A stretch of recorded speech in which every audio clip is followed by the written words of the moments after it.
World News in 5. News and developments making headlines around the world in 5 minutes.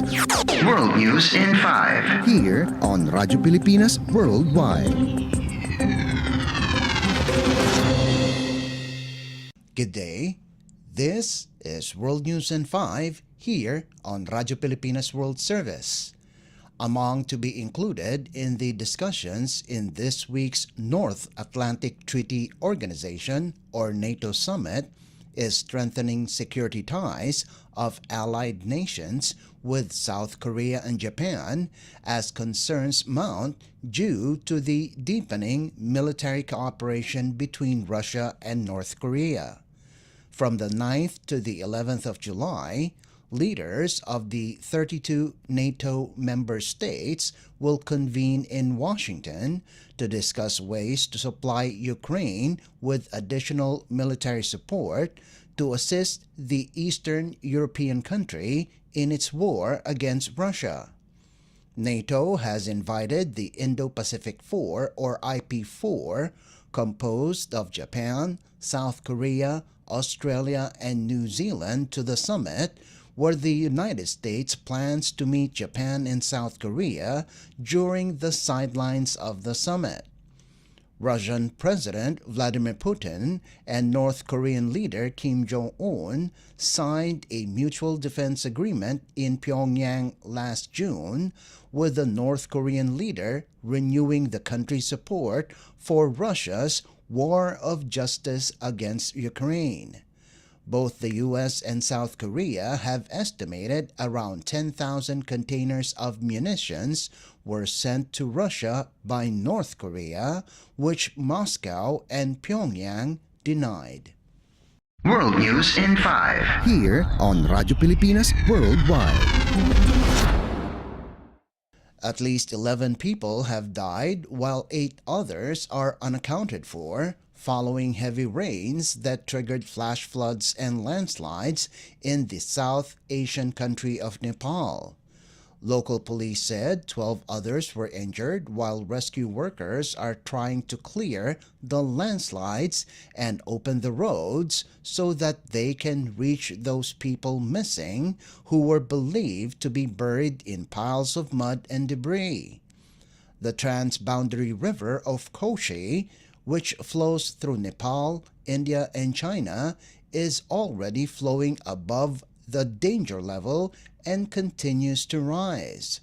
A senior official of Sunsari district in eastern Nepal have already warned residents to be on alert, watch for possible floods, and get ready to evacuate when told. World News in 5. Here on Radyo Pilipinas Worldwide. And news from the Philippines Foreign Service Post. Philippine Ambassador Paul Raymond Cortez presented his credentials as non-resident ambassador to Cabo Verde to President Jose Maria Neves of the Republic of Cabo Verde at the Palacio da Presidencia da República in Praia. The ceremony began with the flag raising at the presidential grounds, followed by the formal presentation of Ambassador Cortez's letters of credence and letters of recall of his predecessor, Ambassador Celia Ana Feria. Ambassador Cortez expressed his sincere appreciation and deepest gratitude for the President's warm reception and acceptance of his credentials. He conveyed the warmest greetings and best wishes from His Excellency Ferdinand Romualdez Marcos Jr., President of the Republic of the Philippines. Following the presentation, Ambassador Cortez was invited for a private discussion in the President's office, accompanied by Minister of Foreign Affairs Rui Soares and Chief Diplomatic Advisor to the President, Ambassador Jacqueline Ferreira Pires. During the meeting, Ambassador Cortez highlighted the shared priority of the Philippines and Cabo Verde in protecting their marine and aquatic resources.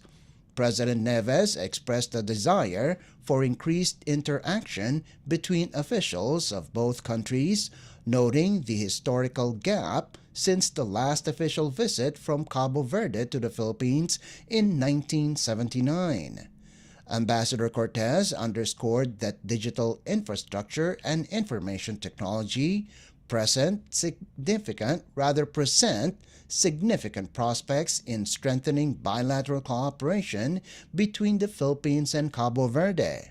He applauded Cabo Verde's digitization of consular services and indicated an interest in sharing best practices, particularly in passport and authentication systems.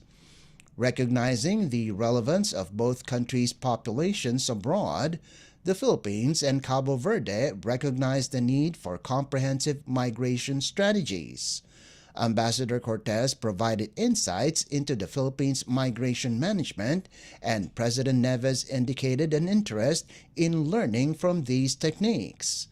The meeting concluded on a positive note, with Ambassador Cortez and President Neves looking forward to deepening diplomatic ties and exploring new areas of cooperation between the Philippines and Cabo Verde.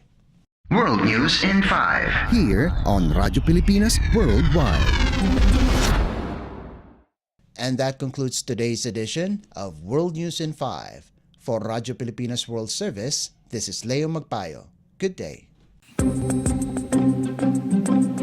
World News in 5. News and developments making headlines around the world in 5 minutes. World News in 5. Here on Radyo Pilipinas Worldwide.